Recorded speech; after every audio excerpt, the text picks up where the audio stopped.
하나님의 크신 사랑과 은총이 여러분의 삶에 함께 하시기를 빕니다. 오늘은 내 인생의 무교절, 맥추절, 그리고 수장절이라는 제목으로 함께 하나님의 말씀을 나누도록 하겠습니다. 지난 금요일은 독립기념일이었습니다. 미국이 영국으로부터 독립을 선언한 것을 기념하는 축제 날이었습니다. 독립선언서가 최초로 울려 퍼진 날은 1776년 7월 4일입니다. 그래서 4th of July라고 부릅니다. 미국은 이 날을 기념하기 위해서 독립기념일을 공휴일로 제정했습니다. 각 나라와 민족들은 특별히 의미 있는 사건들을 기억하고 기념하고 또 그 정신을 후대에 물려주기 위해서 그날을 특별한 기념일이나 명절로 지키고 있습니다. 축제일로 지키고 있습니다. 우리 한국에는 추석과 설날과 같은 명절이 있고 3.1절, 광복절과 같은 특별한 기념일도 있습니다.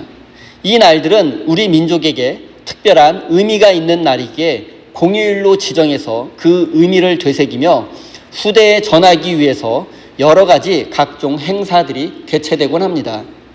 그리고 고대 이스라엘에도 특별한 명절이 있었는데 오늘 본문 말씀에는 그 명절들이 소개되어 있고 보통 이것을 이스라엘의 3대 명절이라고 부릅니다. 무교절, 맥추절, 그리고 수장절입니다. 이 3대 명절은 모두 농사와 관련이 깊습니다. 아무래도 고대인들에게는 먹고 사는 문제가 가장 중요했기 때문일 것입니다. 그런데 유대인들의 명절이 특별한 이유가 있습니다. 그것은 그들의 명절을 민족의 역사적 경험과 결합시켰다는 데 있습니다. 그 역사적 경험은 야훼 하나님께서 자신들을 이집트에서 해방시켜 주신 것과 광야 생활 40년 동안 보호해 주신 것과 관련이 있습니다. 그러니까 이스라엘은 추수의 기쁨을 누리는 명절에 하나님에 대한 감사의 마음을 더해서 그들의 명절은 하나님께 대한 감사와 기쁨의 축제가 되었습니다. 우리식으로 말하면 추석과 광복절을 하나로 합쳐서 더 큰 감사의 축제를 만든 것입니다. 이것이 바로 이스라엘 명절의 특별한 점입니다. 14절, 15절 말씀을 제가 한번 읽겠습니다. 너희는 한 해에 3차례 나의 절기를 지켜야 한다. 너희는 무교절을 지켜야 한다. 내가 너희에게 명한 대로 아비벌의 정해진 때에 1해 동안 누룩을 넣지 않은 빵을 먹어야 한다. 너희가 그때에 이집트에서 나왔기 때문이다. 너희는 빈손으로 내 앞에 나와서는 안 된다. 현재 전 세계 모든 나라에서 1년의 시작은 1월입니다. 1월 1일. 그런데 이스라엘을 포함한 고대 근동 세계에서 1년의 시작은 가을이었습니다. 가을에 이른 비가 내리면 씨를 뿌리고 봄에 늦은 비가 내린 후에는 추수를 시작했습니다. 그리고 여름 동안에는 건기이기 때문에 비가 내리지 않았습니다. 하지만 지중해 해안 지역과 강 주변에서는 건기에도 간단한 정도의 농사는 지을 수 있었습니다. 고대 근동 세계에서는 그러니까 사실 1년 내내 농사를 지을 수 있는 지역이 일부 있었고 대부분 지역에서는 가을부터 봄 사이에만 농사를 지을 수 있었습니다. 그리고 하나님은 무엇보다 먼저 한 해에 3차례 절기를 지키라고 명절을 지키라고 말씀하셨습니다. 그런데 이 말씀을 그대로 직역해보면 절기를 지키기 위해서 하나님 앞으로 나오라는 뜻을 내포하고 있습니다. 그러니까 내가 있는 자리에서 절기를 지켜라. 내가 있는 자리에서 축제를 즐겨라. 그런 뜻이 아니라 하나님 앞으로 나와서 감사의 마음으로 축제를 지키라는, 명절을 지키라는 뜻입니다. 그리고 이런 절기가 1년에 3번 있습니다. 절기를 뜻하는 히브리 단어는 하그인데 이 단어는 제사, 예배, 그리고 축제라는 의미도 있습니다. 영어 성경에는 대부분 페스티벌, 이렇게 축제로 번역했습니다. 따라서 성경이 말하는 절기는 단순한 명절이 아니라 하나님 앞에 예배드리고 또 함께 모여 기쁨을 나누는 것을 뜻합니다. 이제 첫 번째 명절인 무교절에 대해서 간단히 알아보겠습니다. 오늘날 태양력으로는 3월에서 4월에 해당됩니다. 그리고 이 무교절은 봄에 보리를 수확한 후에 즐기는 축제입니다. 가을에 이른 비가 내리면 씨를 뿌리고 봄에 늦은 비가 내리고 난 후에 보리를 수확할 수 있습니다. 두 번째 명절은 맥추절입니다. 맥추절은 태양력으로 6월에서 7월 초에 해당됩니다. 이것은 보리를 추수한 후에 즐기는 감사의 절기입니다. 마지막 세 번째는 수장절입니다. 수장절은 태양력으로 9월에서 10월경이며 말 그대로 수확한 것을 저장한다는 뜻입니다. 이때는 포도와 올리브와 같은 각종 열매들을 수확한 후에 함께 즐기는 가장 큰 추수 감사 절기입니다. 이스라엘의 3대 명절인 무교절, 맥추절, 그리고 수장절은 모두 일종의 추수 감사절이라고 말할 수 있습니다. 모두 수확한 후에 음식을 함께 나누고 하나님께 감사드리는 절기이기 때문입니다.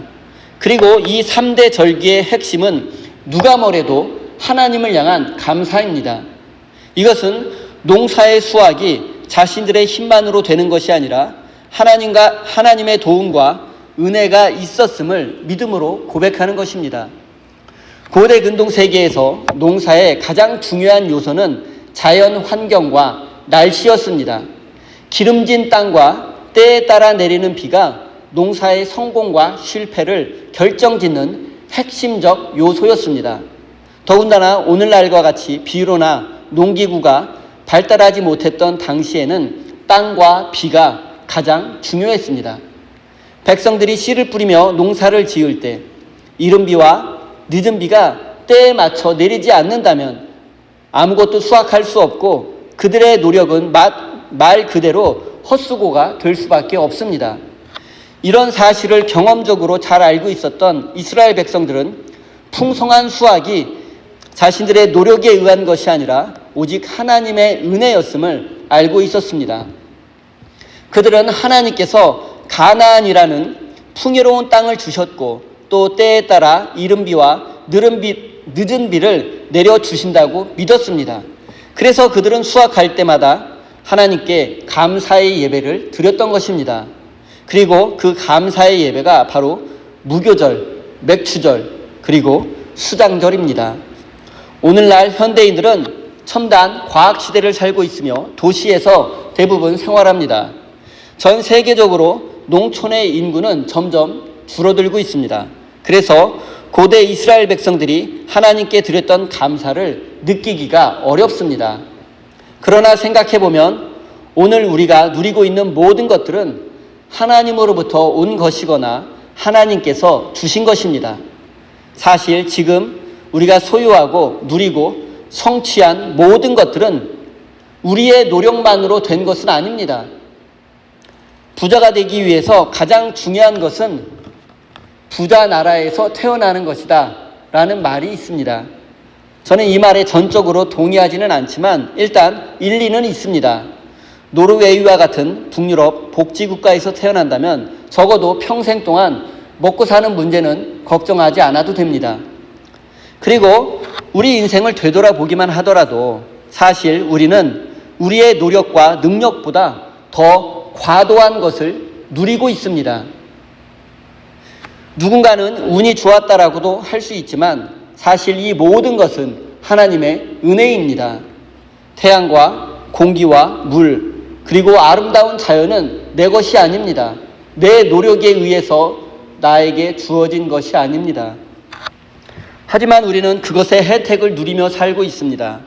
과학과 의학 그리고 모든 기술과 학문도 내 것은 아니지만 우리는 그것을 이용하고 또 혜택을 받고 있습니다. 사회의 혜택을 받고 있습니다. 현재 우리가 살고 있는 민주주의와 자본주의라는 사회 시스템도 인류가 오랜 역사 속에서 시행착오를 겪으며 만들어낸 것이고 우리는 지금 대가 없이 그 혜택을 누리고 있습니다. 그리고 이 모든 것들을 만드시고 우리에게 허락해 주신 분이 바로 우리 하나님이십니다. 지금 여러분의 인생이 여러분의 힘과 노력만으로 된 것이 아니라는 사실을 알아야 합니다. 그리고 이것이 하나님을 향한 감사의 첫걸음이 될 것입니다. 사랑하는 성도 여러분, 하나님께 감사하십시오. 오늘 지금 여기까지 우리 인생을 이끄시고 인도해 주신 분은 바로 하나님이십니다. 하나님의 은혜와 도움이 없었다면 오늘 우리의 인생이 어떻게 되었을지 알 수 없습니다. 이스라엘 백성들이 추수할 때마다 하나님께 감사드렸던 것은 이 모든 것이 하나님의 은혜였음을 알고 있었기 때문입니다. 오늘 우리가 존재할 수 있고 지금 여기까지 올 수 있었던 것은 모두 하나님의 은혜입니다. 이 사실을 깨닫고 하나님 앞에 진심으로 감사드리는 믿음의 사람이 되시기를 바랍니다. 15절 뒷부분을 제가 읽겠습니다. 너희는 빈손으로 내 앞에 나와서는 안 된다. 성경은 하나님께 감사드리는 방법을 구체적으로 설명합니다. 그것은 바로 하나님 앞에 빈손으로 나와서는 안 되며 가장 좋은 것을 하나님께 드려야 한다는 것입니다. 먼저 빈손으로 하나님 앞에 나가서는 안 된다라는 말씀의 의미를 생각해 보겠습니다.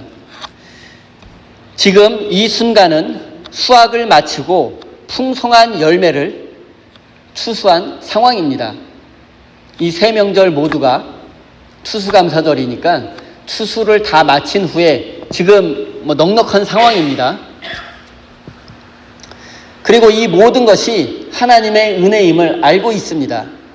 그런데 어찌 하나님 앞에 빈손으로 나아갈 수 있겠습니까? 하나님께서 약속의 땅 가나안을 주셨고 이른 비와 늦은 비를 때에 따라 내려주셨습니다. 그래서 풍성한 수확을 거두게 되었는데 하나님께 빈손으로 나아간다는 것은 하나님의 은혜를 인정하지 않는다는 것이고 불신앙입니다. 내가 내 인생의 주인이라는 뜻입니다. 지금 내가 소유하고 누리고 있는 것은 내가 열심히 일했고 내가 실력이 있고 내가 능력이 있기 때문이라고 믿는 태도입니다. 하나님의 은혜를 인정하지 않을 뿐만 아니라 하나님 도우심 없이도 나는 잘 살 수 있다는 불신앙의 표현입니다. 제가 어렸을 적에 교회의 강단에서는 하나님께 복받기 원한다면 하나님께 먼저 드려야 한다는 엉터리 메시지가 많이 선포되었습니다. 하지만 이것은 전적으로 잘못된 메시지입니다. 복을 받기 위해서 드리는 것은 기복주의적인 믿음이고 이것은 이단적 사상입니다. 우리가 하나님께 감사드리는 것은 복을 받기 위해서가 아니라 이미 복을 받았기 때문입니다. 지금 그 복을 내가 누리고 있기 때문입니다.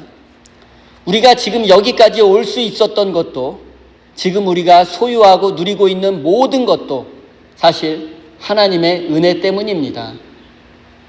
또한 우리가 하나님을 믿고 하나님의 백성이 된 것과 천국의 소망과 부활의 생명을 누리고 있는 것 자체가 가장 큰 축복이며 은혜입니다.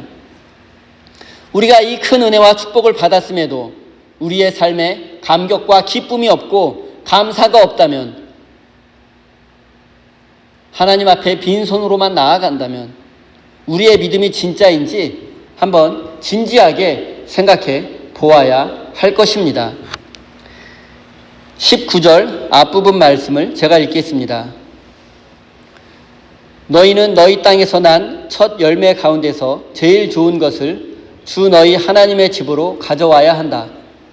성경은 우리가 하나님 앞에 나아갈 때 빈손으로 가면 안 된다고 말씀하신 후에 첫 열매 중에 가장 좋은 것을 하나님께 드려야 한다고 말씀합니다.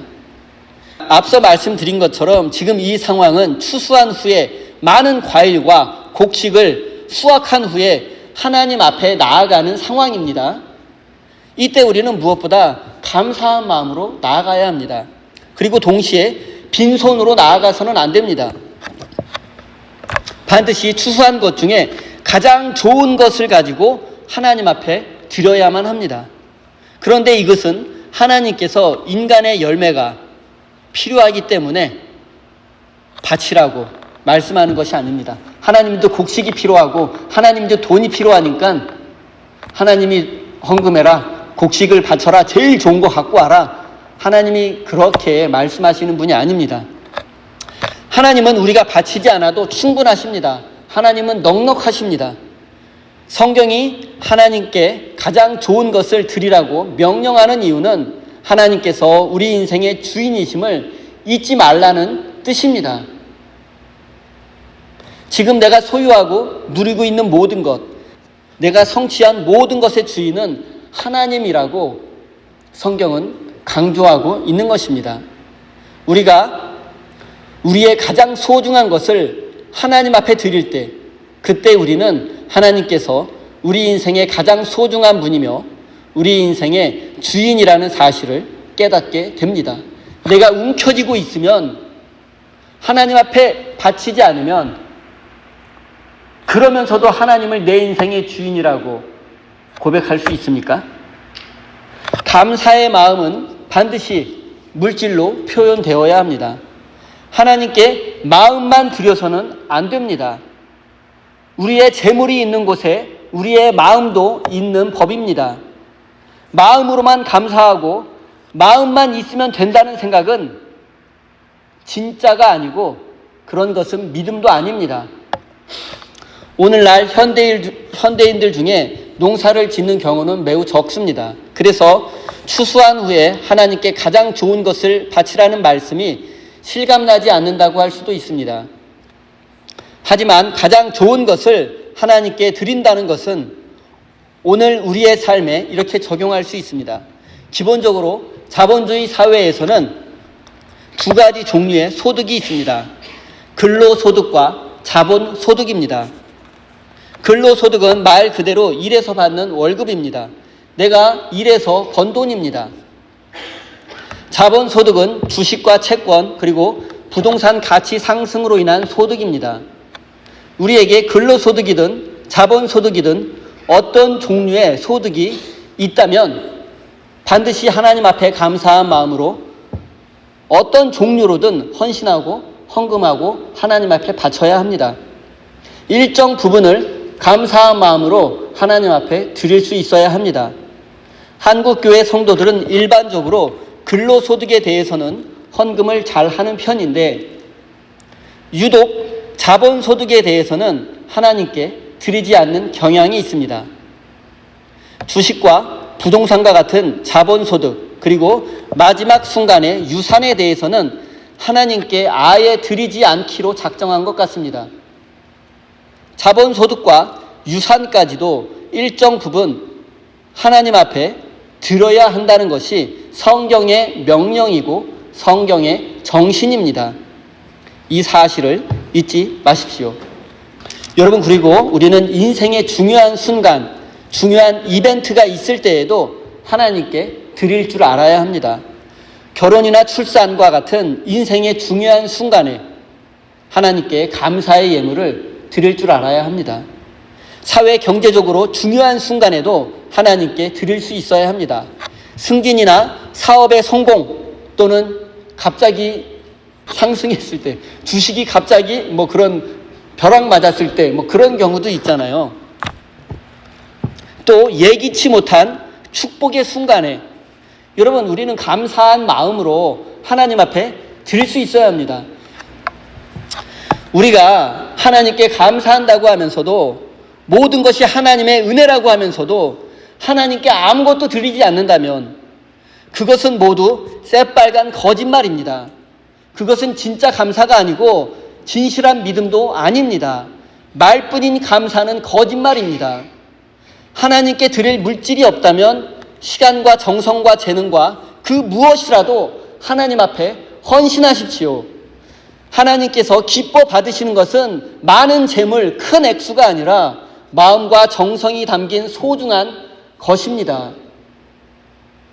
여러분의 인생에 여러분의 노력이나 여러분의 지혜와 실력, 그 이상의 것을 얻은 적이 있다면 하나님께 감사하시고 그 마음을 기쁨으로 하나님 앞에 표현하십시오. 하나님께 드리십시오. 이것이 참된 감사이고 진실한 믿음입니다. 사랑하는 성도 여러분, 하나님은 우리 인생에 넘치도록 부어주시는 분이십니다. 넘치도록 축복해 주시는 분이십니다. 우리는 그 축복과 은혜를 이미 받은 사람들입니다. 그리고 하나님은 우리의 노력과 실력 이상으로 추수할 수 있도록 은혜를 베풀어 주십니다. 사랑하는 성도 여러분, 여러분의 인생에 감사할 일이 있고 하나님의 은혜를 받은 적이 있다면 기쁨으로 소중한 것을 드리십시오. 이것이 진짜 감사이고 진실한 믿음이며 하나님을 기쁘시게 하는 일입니다. 그리고 그럴 때 하나님은 우리에게 더욱 넘치도록 축복해 주실 것입니다. 이 믿음의 진리를 믿으시기 바랍니다. 17절 말씀입니다.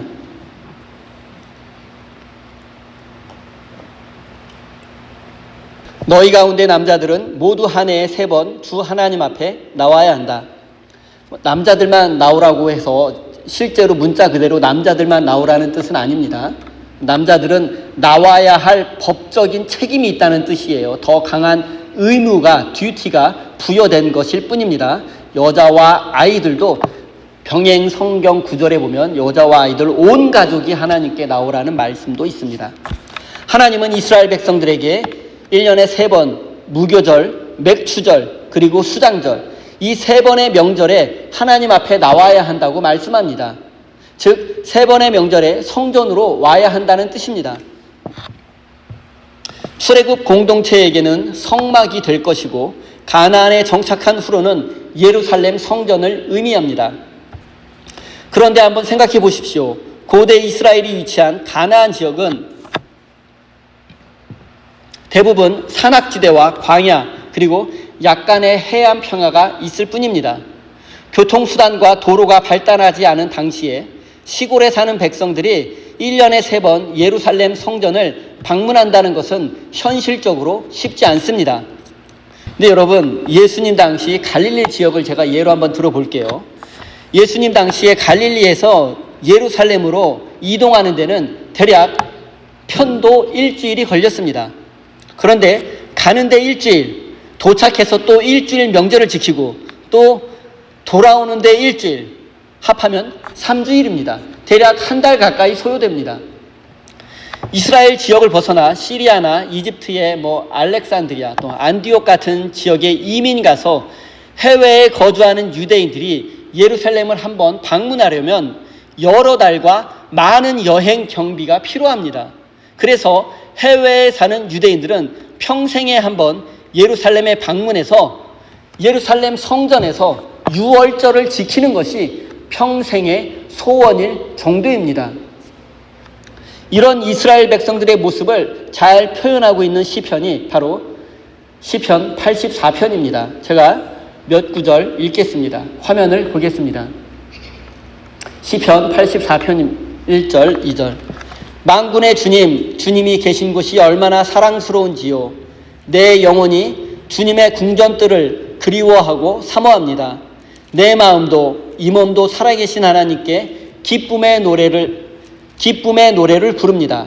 4절. 주님의 집에 사는 사람들은 복됩니다. 그들은 영원토록 주님을 찬양합니다. 10절. 주님의 집들 안에서 지내는 하루가 다른 곳에서 지내는 첫날보다 낫기에 악인의 장막에 살기보다는 하나님의 집 문지기로 있는 것이 더 좋습니다. 여러분, 시편 기자의 마음이 느껴지십니까?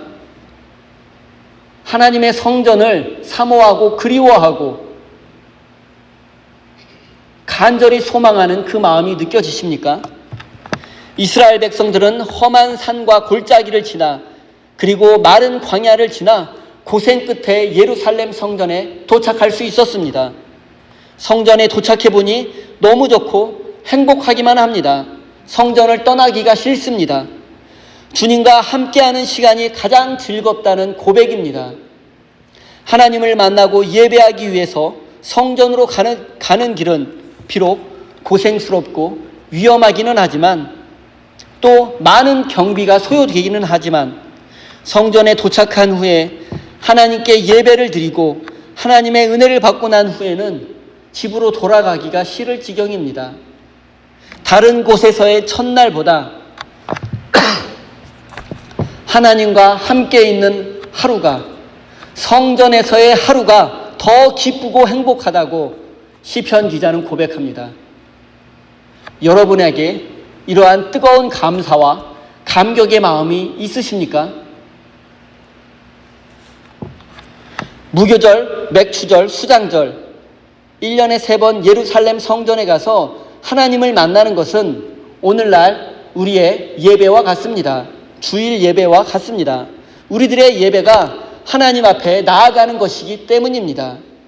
우리는 1년에 3번이 아니라 매 주일을 하나님을 위한 날로 정하고 모여서 함께 예배합니다. 그리고 우리가 예배하는 곳이 바로 거룩한 성전입니다. 교회라는 이 빌딩, 이 건물이 거룩한 성전이 아니라 사랑하는 성도들이 함께 모여 기쁨과 감사의 예배를 드리는 곳, 그곳이 거룩한 공간, 거룩한 성전이 되는 것입니다. 우리가 주일에 예배를 드린다는 것은 하나님께 감사하고 우리의 소중한 것을 하나님 앞에 드리고 헌신하는 것입니다.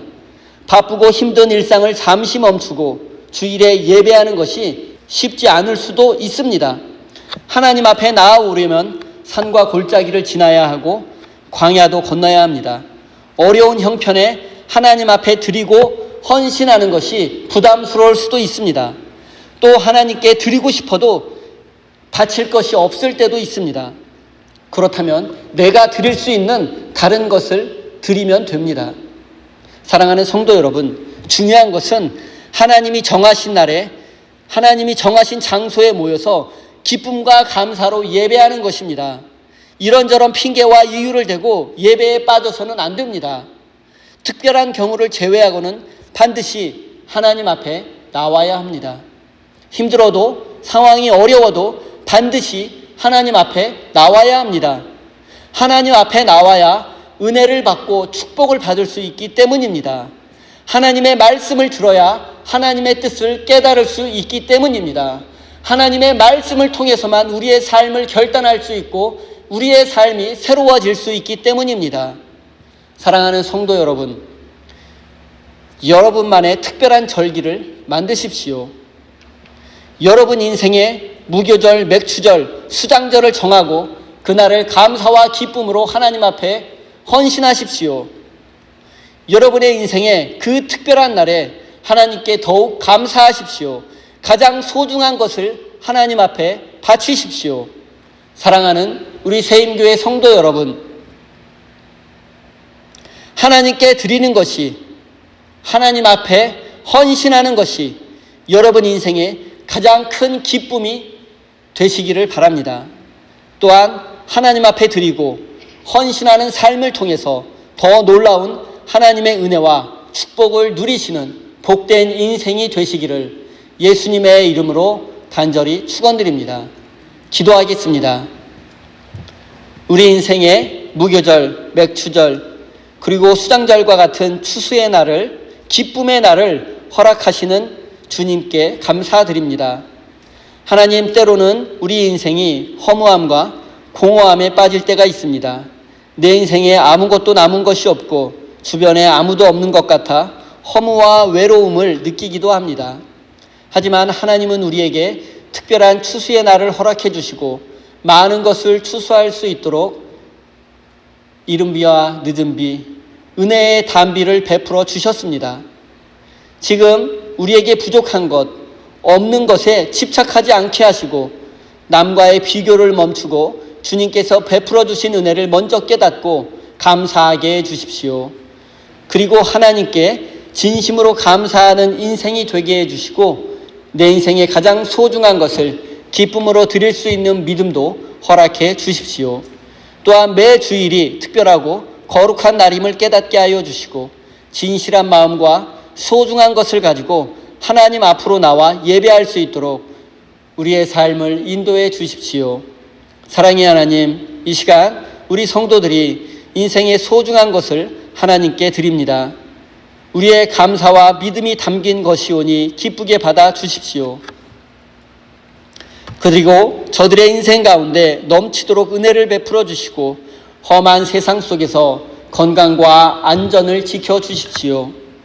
하나님, 우리 성도들의 인생에 무교절, 맥추절, 수장절과 같은 추수의 날을 허락해 주시고 30배, 60배, 100배의 열매를 거둘 수 있도록 축복해 주십시오. 그래서 저들의 삶에 아쉬움과 부족함이 없게 하시고 항상 베풀고 섬기며 살 수 있도록 넉넉한 환경을 허락해 주십시오. 예수님의 이름으로 기도드립니다. 아멘.